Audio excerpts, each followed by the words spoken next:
Olá! Nessa lição, nesse pequeno vídeo, eu quero tratar com vocês, de forma bem tranquila, sobre os paradigmas político-jurídicos da modernidade. Então vamos lá. O que é um paradigma?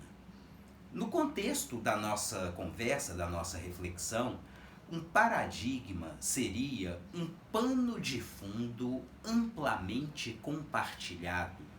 Seria um modelo, um padrão, um standard, né? Quer dizer, um paradigma sustenta uma visão de mundo, um amplo consenso que traz embutido em si uma série de valores, né?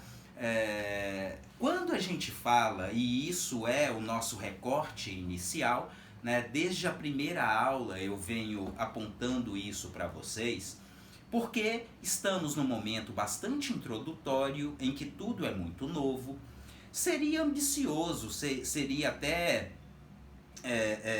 maluco demais buscar simplesmente um conceito de direito. A gente precisa de fazer recortes, a gente precisa de alguma maneira reduzir a complexidade do fenômeno jurídico para que a partir daí a nossa conversa, a nossa construção de um conhecimento em torno do conceito de direito, do conceito de norma jurídica, possa fluir de forma tranquila, né? Então eu já dizia para vocês, né? O nosso primeiro recorte é definir o direito, é definir a norma jurídica nas sociedades, nos estados modernos.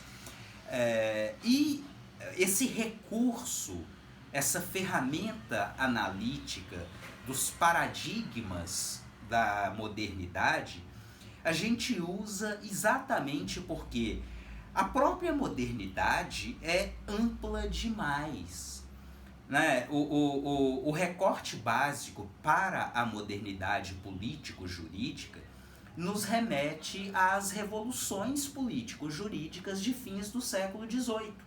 A Revolução Norte-Americana, a Revolução Francesa. E se a gente pensa nesse momento histórico de fins do século XVIII até os dias atuais, né? Segunda década do século XXI, início da terceira década do século XXI, olha, o lapso temporal é imenso. E muita coisa aconteceu, muita coisa se transformou. Então falar em bloco da modernidade seria algo precipitado, mais do que precipitado, seria algo genérico demais, raso demais. É exatamente por isso que é importante para todos vocês que tenham essa percepção de que no âmbito da modernidade existem paradigmas bastante diversos entre si. E no que nos interessa diretamente, por isso falamos de paradigmas político-jurídicos, né? Por causa das diferenças, por causa desses panos de fundos tão diversos, isso vai ter um claro impacto no próprio conceito de direito, no próprio conceito de norma jurídica, no conceito de ordenamento jurídico, e também um impacto direto quanto aos métodos de interpretação e de aplicação do direito, ou seja, o impacto também no âmbito da hermenêutica jurídica. Pois bem, o primeiro paradigma político-jurídico da modernidade é o que se convencionou chamar de paradigma do Estado liberal de direito. Por quê? Até aquele momento histórico de fins do século XVIII, quando consideramos o norte global ou os países desenvolvidos da Europa, da América, né? Os estados ocidentais do norte, o que dava a tônica é aquilo que a gente conhece amplamente como um Estado absolutista. Né? E Estado absolutista por quê? Porque o soberano, né, o mais recorrente naquele contexto, era a figura do rei. O soberano era absoluto. Ele estava inclusive acima do direito. O direito era uma consequência da vontade do soberano. E se o soberano é absoluto, quando a gente olha para o povo ou para a sociedade, a gente não vai encontrar aí o cidadão, porque o cidadão é uma categoria eminentemente moderna. O cidadão é o sujeito de direito.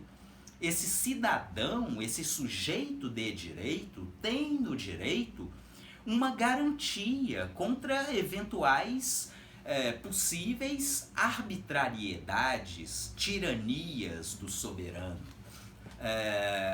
No Estado pré-moderno ou nos Estados nacionais absolutistas, porque o soberano detinha um poder absoluto, o povo se caracterizava como um complexo de súditos.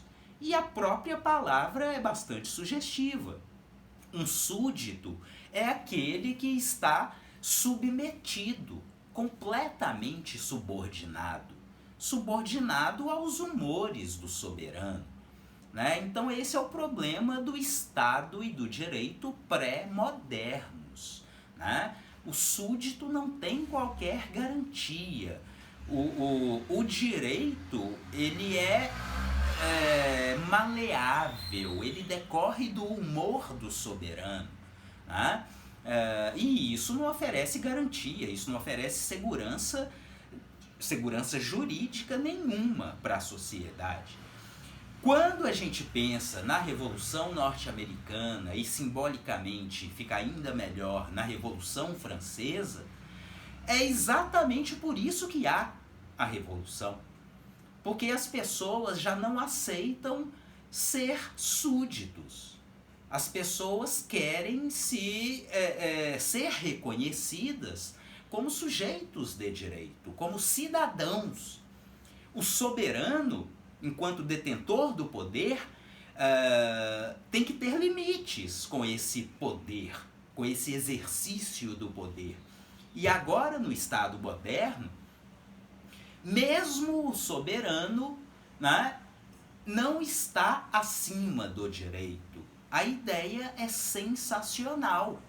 E é exatamente por isso que no pós-Revolução Francesa, a gente já não vai falar mais do Estado francês como um Estado nacional absolutista.